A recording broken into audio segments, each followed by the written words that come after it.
You want to see something cool? Plane's going to Miami!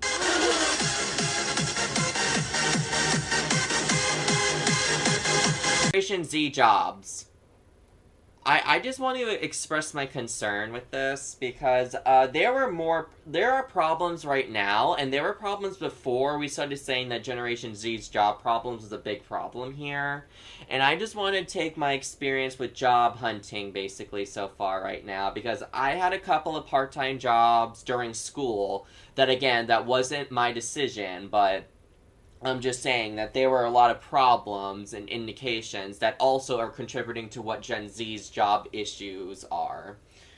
Because I remember getting my job, and I'm open about it on my streams. Like, I told you guys that I have worked an ice cream store, a receptionist slash pool boy, and I just recently got this new job.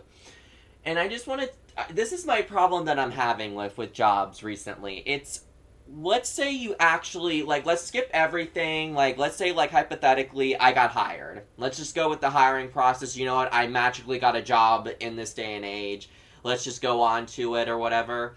There's a big problem with management, and the problem is that people are going to come to realize this, is that when you're management and you are the people that are training the newbies, they don't properly train you. And that's something that I feel like is a big problem sometimes, at least from my point of view, because I'm like, I started this new job and like I like went to the spa, for example, and for the minimum wage of $9, and I live in Florida, so that's normal, I was just told to pick up cups and plates. Doesn't seem like a bad job to me. I figured there will be more to it other than that, but she just said, nope, that's it. Pick up cups and plates, and that's it. And I was just like, is that really what people get paid for here? I mean, like, I understand that there's jobs where, like, you pay $15 an hour and they don't do much, but it does contribute to the business. But I figured that's just one of those things, except that I'm not getting $15 an hour. I'm getting $9 an hour. So that's, like, my thing. So I was just like, okay, I'll just still do it, because my management, the new manager that I went to, who has the eyes of the business of what needs help here and what she thinks that I should be trained on, is to picking up cups and plates. So I did exactly what she did. I picked up cups and plates and put them in the dishwasher, or put them where I was supposed to, and I did nothing more. And you know what the first people did, the old boomers said to me? They said, you know, there's a lot more to jobs than getting plates and cups and looking at people. And I'm just like, yes, I went up to them and said, yes, I know that. When my manager tells me that I can do more, and when my coworkers show me that I can do more, then I will accommodate as best I can. But until that happens, I can't really do anything else without standing into someone else's territory. Because normally, I'm used to the system of no one has territory over territory kind of a thing. You know, like, there's no territorial bullcrap or anything, especially in a kitchen or something. I'm told that. I'm told there isn't. But in this job, apparently there was. Because I can't go to the kitchen and clean their dishes. That's not my job, apparently. But my thing is that, like, if the manager is not going to teach me what I need to know, then it's up to the other employees who are either 1 month in or 6 months in or a year to train me on how I'm supposed to do it. And the managers still get mad at me for doing it wrong, or, like, getting mad at me that I'm doing someone else's job. Even though, like, some managers are gonna be like, well, they can do that all they want. That's just, like, big work off of me. And I'm kind of like, well, I'm kind of used to it, because isn't it my job is to help my manager, like, get things off the plate? I mean, you're the best at it, but, like, I feel like I need to get some of this stuff off the plates. And the more I realize that I'm more, like, I'm thinking about, like, what my job is paying, what are my responsibilities, and am I getting screwed over? Am I getting screwed over with this job? And this is a big problem even before, like, we had, like, the Generation Z job crisis, where, like, people are just flicking left and right saying, nope, nope, nope, nope, nope, you need to have experience in this, this, this, and this. And I just think to myself, well, if I'm a new person starting at, like, let's say I just start over in life in this generation, and I need these experiences, and the only way to get the experience is to get the job, to learn the experience, so I can build up, like, an empire on this job hike that I need. And there's going to be plenty of these jobs, according to my older generation's viewing of you're going to get a bunch of jobs, you're going to work hard, and you're going to learn the skills that you need to live on your own. Well, how the heck am I supposed to do that if I'm not going to be hired first? Or the only options I can give people is like, if you have a disability, use that to your advantage. Go to vocational rehab or something to help them get a case manager or something. Or go volunteer somewhere, or like get something unique on those applications. But even when people still do that, it's still a no-go for the job. It's still like a no-go, and that's what people's mentality is. Like, if you don't have any experience in these departments or anything, we're not willing to train you. And even if we are training you, the managers aren't going to do anything. And even if the new people to the 2-year experienced people take control of what you need to do and shows you the responsibilities, they're going to have you up there. So there's experience where, like, so I have this new job here, and I'm going to tell you about it. I work at a fast food restaurant. Never been in a fast food restaurant.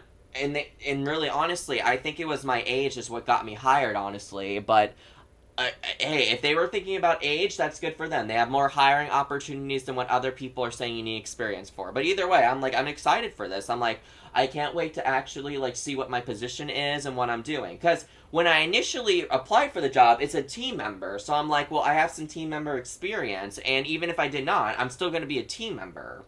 And I need to know what my responsibilities are. And everyone said, oh, you're going to learn everything from prepping to team member stuff. And I'm like, well, prepping isn't really part of my job unless it was in the job description, which it was not in my job description. But I didn't complain that much because I just figured, like, oh, okay, so, like, whenever I go to another job, probably prepping's going to be, like, possibly another thing that will be added to the team member thing. But, like, that's the thing. They couldn't tell me from prep or team member. They couldn't tell, and they didn't know what the hours to give me appropriately. They just didn't know because I was hired for a team member, but then they forced me to go into prep, and then they put me back on team member, and it just completes some sort of confuzzle. You know what I mean? Like, it's very confusing and very hard. So, honestly, that's where I get confused.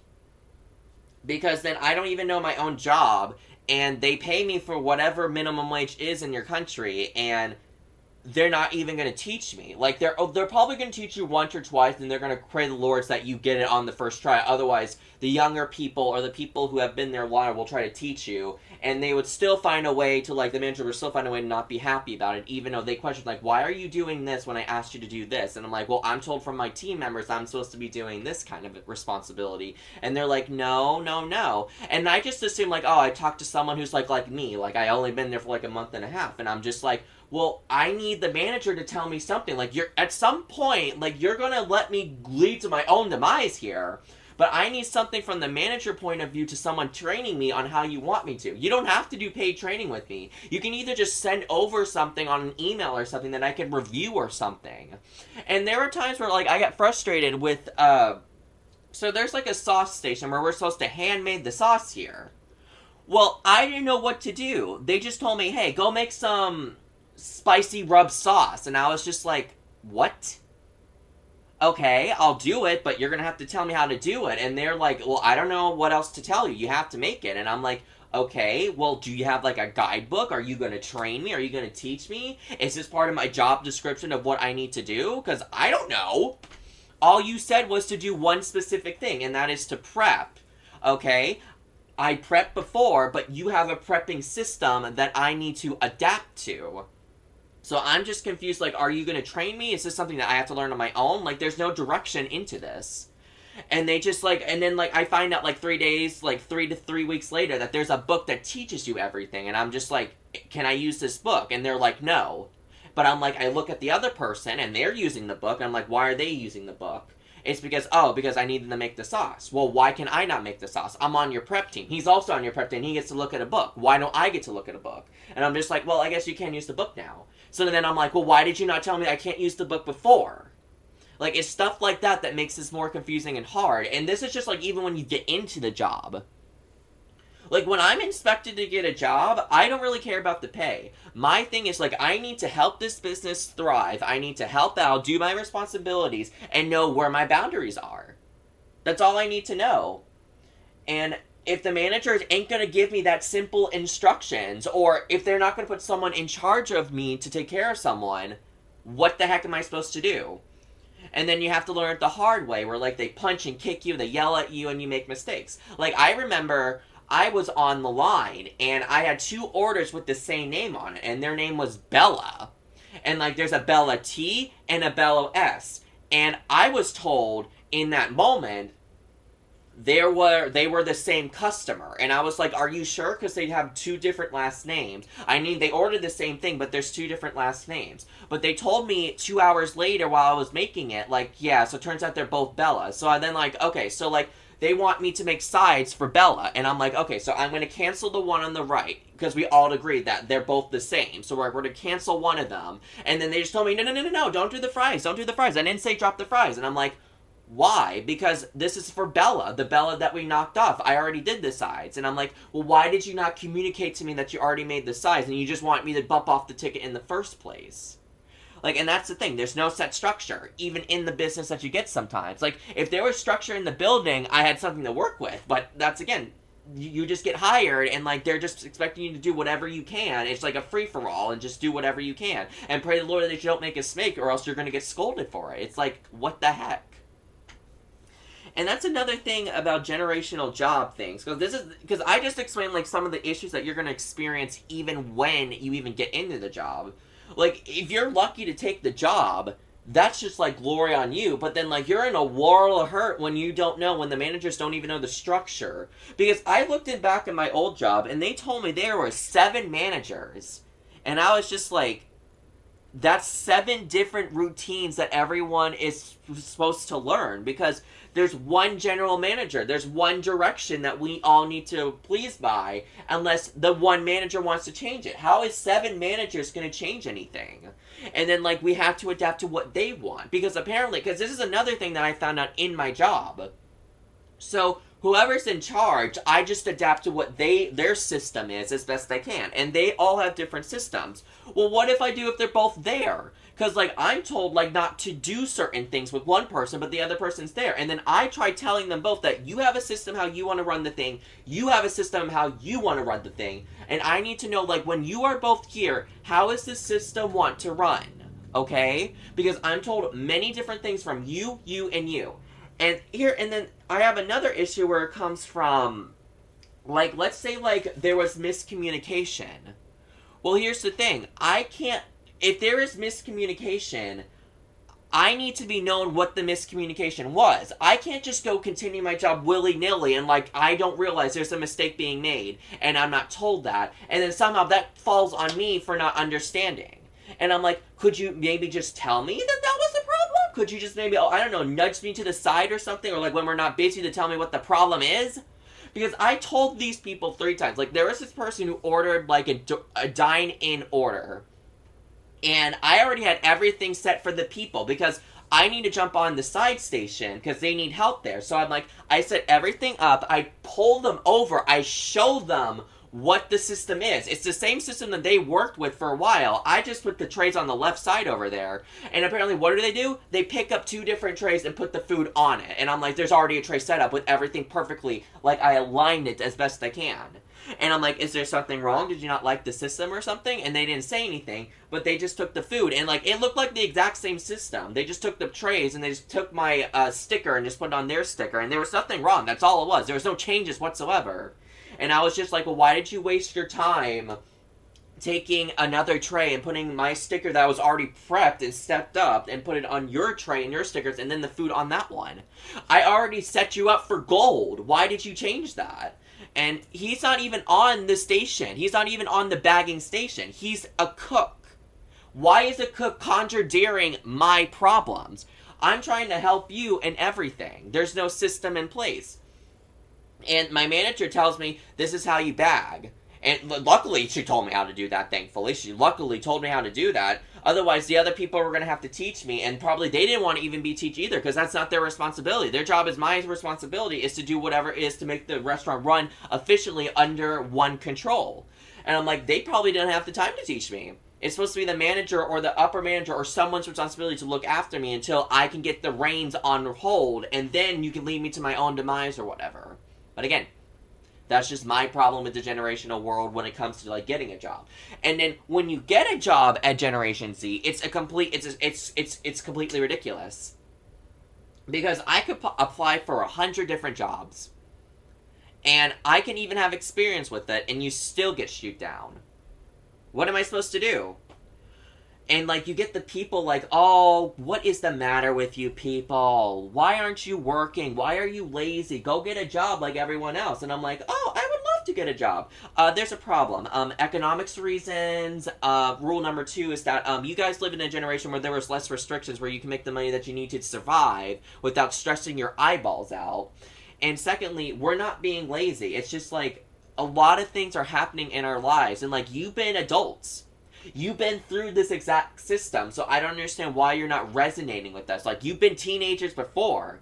You done things. You made mistakes, and you learned from them. Why, when we make a mistake, you have to be hounding us about it? Like, why can we not learn from our own mistakes? Like, why can't we even make mistakes in the first place? Why are we prevented to not make mistakes in the first place, to learn from it, if we're just going to get scolded for it? And this is a big problem that I also had in my life. Like, I was just... someone told me that, like, if you just do what everyone tells you, even though if it's right or wrong, you're going to do fine in life. But I felt like I needed to say something accordingly. Like, there are times where, like, there are things I didn't agree on, and I felt like I should say something. But I was always told, if there is nothing good to say, don't say it at all, even if it isn't anything. Don't say it, because then you're stating someone's opinion, and that's going to cause a whole issue here. Well, here's what I learned. I'm going to say it even if it doesn't mean anything. Like, I told, like, this is so stupid, because, like, I can't even tell you the amount of times that, like, I was thrown into the deep end for stuff that I didn't do. All I was doing was training the people as best I can. And be reminded, I wasn't supposed to train these people. I wasn't supposed to. I was supposed to be a regular employee doing the job that I was supposed to do. Training was not part of my job, unless they needed to be added me training, but I need to be training in my own specific way to teach them. Or at least there's a system already in place of how I'm supposed to train these people. And if they do something wrong, it's always on me, because I was the trainer. I wasn't the trainee, I was the trainer of the trainer. Like, I had to teach them everything. And if they did it wrong, or not to what the manager likes, then it's on me. Even though, when you really look at it on a picture plate, there's really nothing wrong with it. It still stays in the guidelines, but it's not her. And then I go up to her and I'm like, you're really gonna yell at me when you didn't take your big-ass time to, like, teach me how the responsibility is when I was little. So why are you making me follow this whole system again?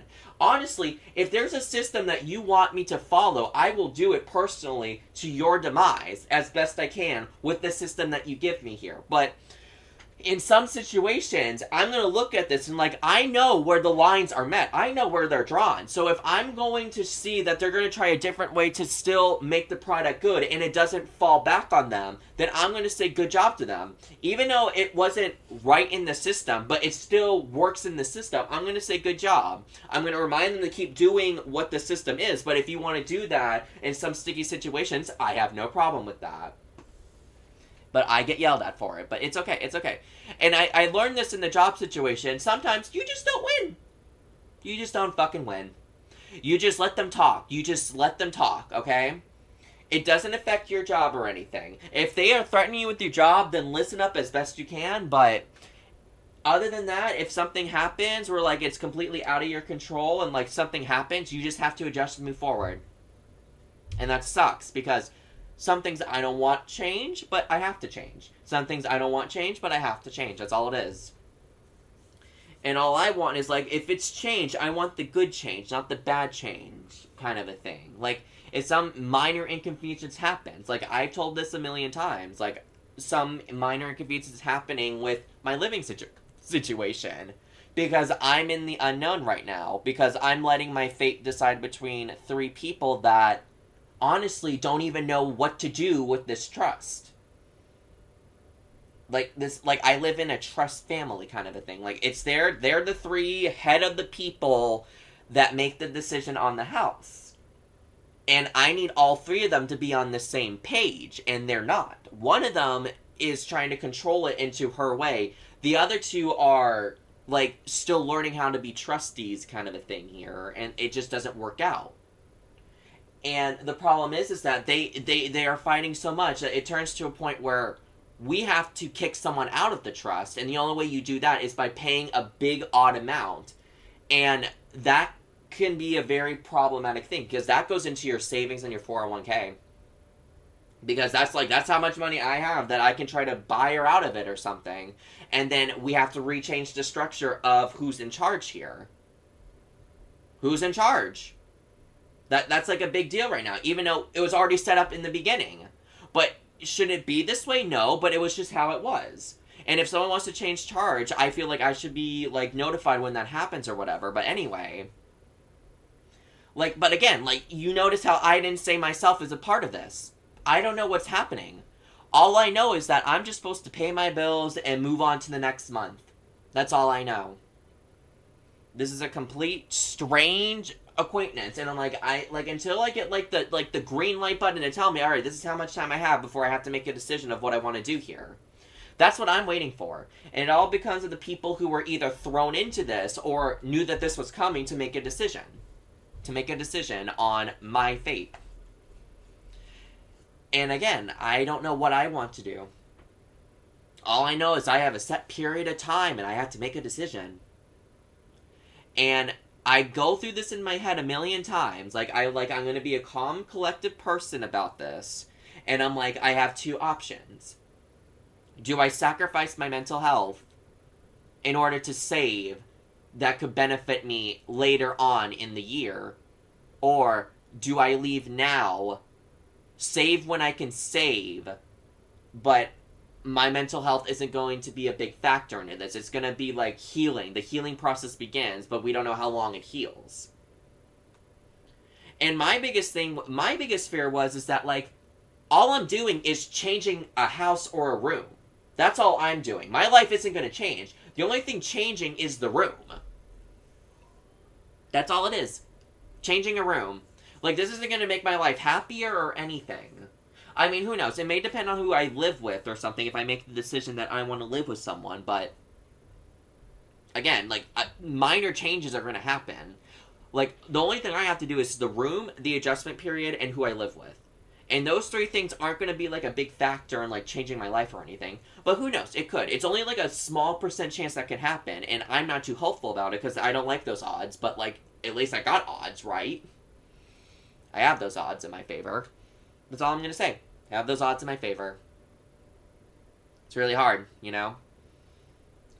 And again, like, people don't understand why our generation is suffering right now. Because I'm like, this is the time where, like, if you were in the 1990s, you would be thriving with money, and all you had to do was just work 40 hours.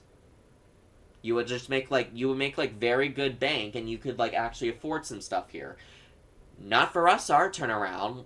It's 2026. I'm Gen Z. I'm barely making enough money for me to even move out. Like, there's no savings whatsoever. Like, there's stuff that I want to do. Like, I want to go visit Japan or Hawaii. I can't save. Because all that money goes to bills. And basically the only way is to get numbers, basically. Is basically get a bunch of number of people and, like, get, like, an affordable place and then deal with their problems and my problems as best you can and just pray the Lord that you just make it till you can. That's the only way you can make it. And even them, they're probably Gen Z people and they're struggling the same way. And just one misconstruing one person can just ruin that all. And I'm like, I feel like times are getting harder as we move on because, again, there's a war going on affecting the economy. Again, the war is affecting. Someone else's decision is affecting me. I don't like that. I don't like that at all. Like, I didn't make that decision. Someone else made that decision for me. I didn't want that decision, but someone made it for me. And that's the change. That's a change. Like, I'm letting people decide for me. And I'm just told, like, to coast it out, you know? Like, just whatever happens, happens, and just keep moving forward. It's the same thing with, like, anxiety and depression, you know what I mean? It's like, I'm told either to do therapy or pills. That's it. Therapy or pills are my only option. Those are my only ways of managing, and if you can't, you have to get over it. And I just, like, there's nothing else I can do. Like, this is a saying that I've been saying all along. You can only deteriorate it for the smallest period as humanly possible. There's no eradicating or getting rid of it. You can only make it as small as possible. Like, this war can go out for years. Years, years, years. Even when all the Iranians are destroyed, it can still go on for years and years and years. But at a small percentage, you can only contain war for so long. And this is the 1% that happened that didn't need to be implicated. And it all depends on what? A nuclear... It really just stems through a nuclear position here. And I'm like, every foreign leader has nuclear weapons. They always do. And we started a war because of it. Because I'm like, someone has a nuclear weapon. Well, everyone else has nuclear weapons. And and Iran made the nuclear weapons. What can we do? You know what I mean? What can we do? And I'm like, well, I don't like that someone did that. And I'm like, well, there's going to be likes and dislikes, but I'm not going to let it affect me. So, but again, some of these decisions are going to somehow affect me. And, like, that's the change I have to grow up to. And unfortunately, I didn't learn this. I had to learn it by myself, unfortunately. And I just didn't learn. But anyway, so I think that's all I wanted to say about the job issue. But anyway, that's all I wanted to say.